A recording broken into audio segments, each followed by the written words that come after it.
Is the current field of view in Mass Effect Legendary Edition just too constrained for you? Well, don't worry. Once upon a time in 1972, a well-known fast food franchise released a breakfast sandwich known as the Egg McMuffin. An inspired combination of egg, bacon, and cheese on a toasted English muffin. The Egg McMuffin was not only a huge success, it arguably spearheaded the entire fast food breakfast market. But sadly, not every fast food invention is an Egg McMuffin.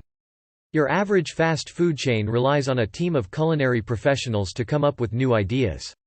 As ever, modders have come to the rescue.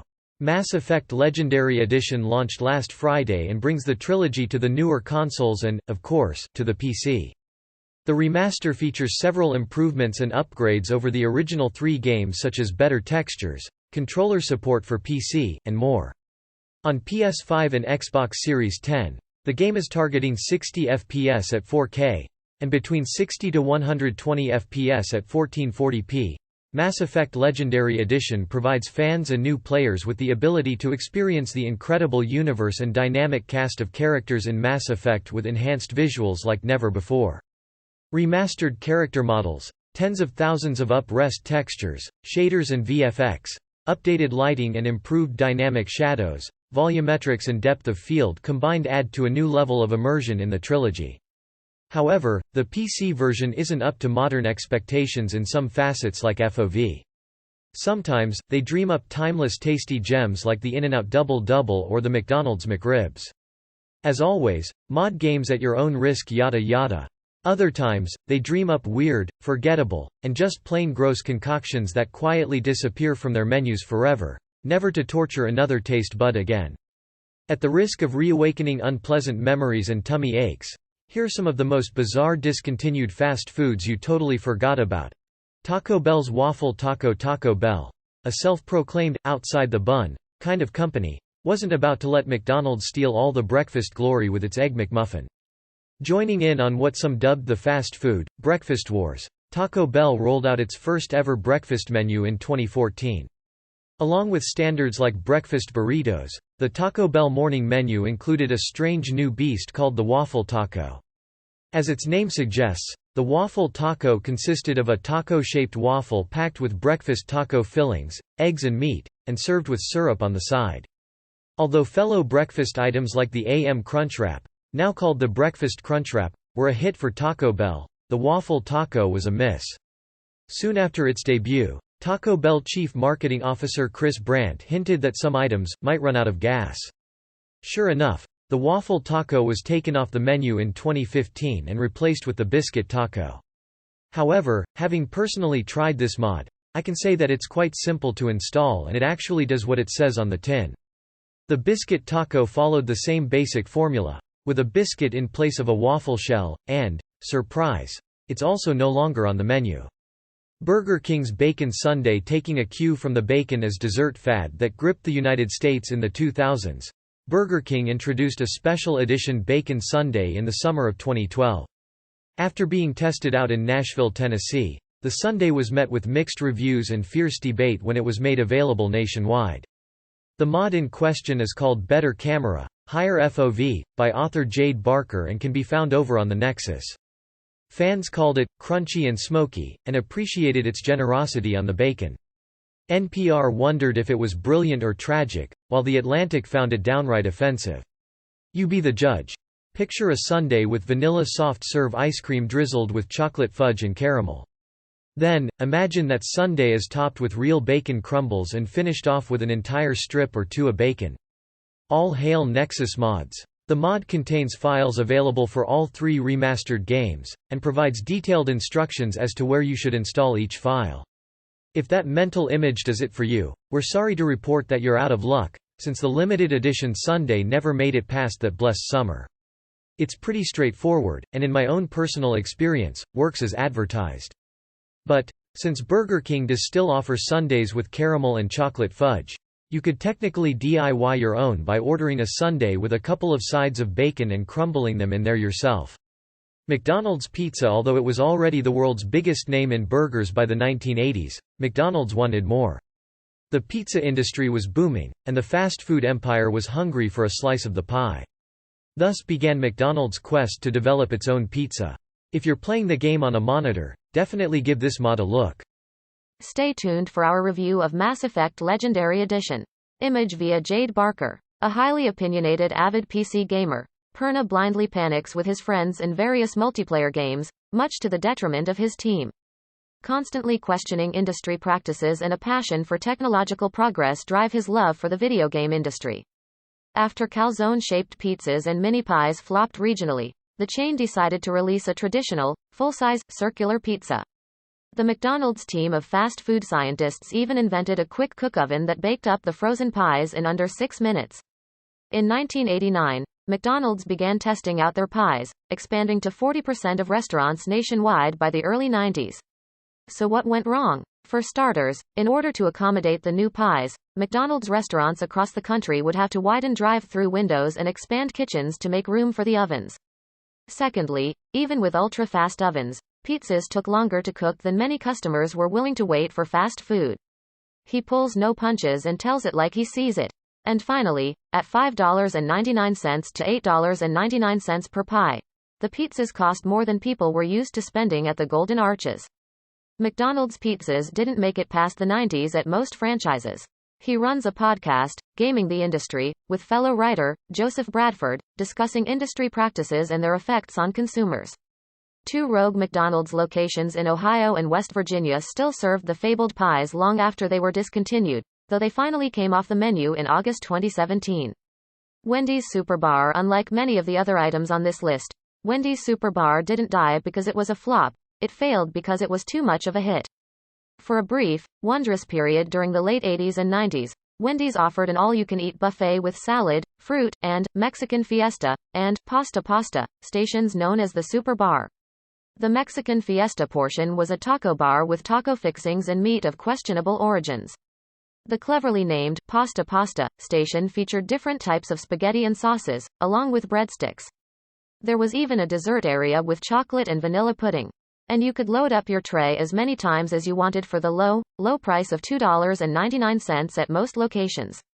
Because the Superbar was such a success, employees struggled to keep the buffet cleaned and stocked as customers took full advantage of the all-you-can-eat policy. The last Wendy's Superbar was closed down in 1998, leaving only wonderful memories of overcooked taco meat and lukewarm pudding in its wake. Taco Bell's seafood salad. There's something fishy about seafood served up via a drive-thru, at least when it hasn't been breaded and fried. Taco Bell didn't see it this way, apparently, because it thought it would be a good idea to release a seafood salad in the 1980s to compete with McDonald's Filet-O-Fish. The Taco Bell seafood salad was a blend of lettuce, tomatoes, and olives showered with tender, bay shrimp and a mix of snow crab and white fish. The dish was among Taco Bell's earlier attempts to offer meat-free and healthy alternatives. Because fish equals healthy, duh, even if it's buried in taco cheese and served in a fried taco shell. Taco Bell's super old-school 80s seafood salad commercial takes a jab at McDonald's Filet-O-Fish, asking, why order fish if it ends up looking like a burger? And touting the seafood salad as a refreshing change from anything on a bun. Despite their best marketing efforts, the Taco Bell seafood salad was short-lived, while McDonald's Filet-O-Fish lives on. McDonald's Hula Burger. Like we said, for all our objections to fast food seafood, the Filet-O-Fish has managed to withstand the taste tests of time. In fact, McDonald's reps claim that the fish sandwich is the most popular item on their menu during March, when many Christians give up meat in observance of Lent. But the sandwich wasn't popular with everyone at first, particularly McDonald's founder, Ray Kroc. "You're always coming up here with a bunch of crap," Kroc reportedly told the franchise owner who proposed the idea for the Filet-O-Fish. "I don't want my stores stunk up with the smell of fish." Kroc, in fact, had another idea for attracting Catholic customers during Lent, the Hula Burger. This Hawaiian-inspired sandwich consisted of a grilled pineapple slice, cheese, and a bun. On Good Friday in 1962, Kroc agreed to release the Filet-O-Fish in conjunction with his Hula Burger in select restaurants. Whichever sandwich was most popular would win a spot on McDonald's permanent menu. On that day, 350 Filet-O-Fish sandwiches were sold. The number of Hula Burger sold? About 6. In Kroc's biography, Grinding It Out, The Making of McDonald's, he mentioned one customer observed, "I like the hula, but where's the burger?" And so, we said aloha to the Hula Burger nearly right after we'd said aloha. Burger King's BK Shake 'em Up fries. If you subscribe to the school of thought that cheese makes everything better, you may have been down with Burger King's DIY cheesy fries. BK Shake 'em Up fries were elegant in their simplicity. The fries came in a paper bag along with a packet of cheesy flavor blast. That's cheesy with a Z. You sprinkled the cheese powder into the bag, then shook it like a Polaroid picture. In commercials advertising BK Shake 'em Up fries, the company encouraged diners to try out different fry shaking techniques, including the jackhammer shake. This involved holding the bag directly in front of you and shaking it up and down. Curiously, the move resembles neither a jackhammer nor the jackhammer wrestling move. The helicopter shake. To do the helicopter shake, you clenched the bag in one hand, then spun around with both your arms outstretched. Like a helicopter. The boogie shake. For this one, just grab that bag and shake your groove thang. But in the end, demanding any kind of physical exertion in order to eat cheese fries proved to be asking too much, and the Shake 'em Up fries, too, went way of the bacon Sundae. McDonald's Mcsalad shaker. Speaking of fast food items that came with an upper body workout, the Mcsalad shaker was an aptly named McDonald's invention that required a good shaking. The salad was packed into a tall, clear cup so you could gaze upon all the healthy ingredients within while fellow customers looked on enviously, cursing their lack of discipline and ruining their own decision to order fattening fries. You'd pour in your choice of dressing, pop on the domed lid, and shake, shake, shake, Señora. The revolutionary packaging concept makes eating a Mcsalad shaker easy and fun, insisted McDonald's president Alan Feldman in a press release. Mcsalad shakers came in 3 varieties: Chef, Grilled Chicken Caesar, and Garden. Today, you can still get salads at McDonald's, but they're served in a boring old bowl. Do they taste the same? Basically. Do they require less cardio? If you're doing it right. Is the experience of eating a salad at McDonald's now a little less like being a star maraca player in a mariachi band? Yes. Burger King's dinner baskets. In 1992, Burger King bravely embarked on a bold experiment. In an effort to change the way people think about fast food, Burger King began offering dinnertime table service like a fancy-pants sit-down restaurant. Every evening from 4 p.m. to 8 p.m., customers could place orders and then take a seat at a table, where waiters would deliver their meals along with plasticware, napkins, and condiments. As diners waited, they could chow down on free popcorn while their youngsters scribbled with crayons on tray liners.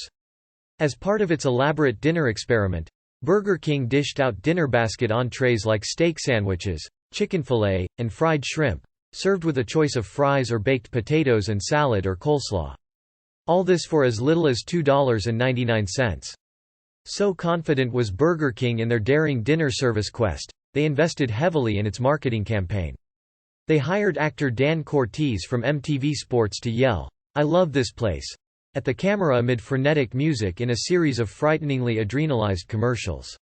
Alas, their lofty dinner basket dream never took off, and Burger King quickly retired its table service and chucked its spokesperson, hoping never to speak of the debacle again. We're only preserving its memory as a warning to prevent future generations from making our forefathers' same fast food mistakes. Burger King's Waparito. Here's a common scenario. It's late at night, and you and your friends are coming home from a bar or a party. You'll need large quantities of cheap, meaty food you will probably regret in the morning pronto. At this hour, your options are fast food burgers or late-night Mexican. Which do you choose? With drunk and/or stoned late-night diners divided, Burger King decided to take drastic measures to pull ahead of the Mexican and Tex-Mex competitors. So in 2016, it created the Waparito, a Frankenstein fusion of burger and burrito. The monstrosity was essentially a Whopper, but served in a tortilla instead of a bun and slathered in a proprietary queso sauce instead of ketchup and mayo. Predictably, the Waparito was denounced by food critics, aside from Fox News, who claimed its tasters found it delightful, and remarked, "I like that it's in a wrap. It's cute. It's handheld. Thanks, Fox News." The Waparito lasted a few months as a limited release item before BK came to its senses and removed it from the menu. McDonald's Mcafrica. This didn't happen in the US, but it certainly made the news here. The year was 2002 when McDonald's released a special edition sandwich called Mcafrica into its Norway restaurants. Allegedly made from an authentic African recipe, the sandwich featured beef, cheese, tomatoes, and pita bread. Okay, sure. While a bit of a stretch and kind of culturally insensitive, it seems like basically a innocent idea, right? But here's the thing. Unfortunately for McDonald's, the launch of the Mcafrica happened just as a major famine hit southern Africa. The sandwich sparked outrage, with many pointing to the cruel irony of naming a greasy burger after a continent where millions were dying of starvation. Protesters from the Norwegian Church Aid even went as far as standing outside McDonald's and handing out catastrophe crackers, the high-energy biscuits distributed to victims of starvation in Africa. McDonald's representatives acknowledged the poor timing, but didn't agree to immediately withdraw the sandwich from restaurants. The company did offer to allow humanitarian groups to set up collection boxes and informational posters in locations that sold the burger, however.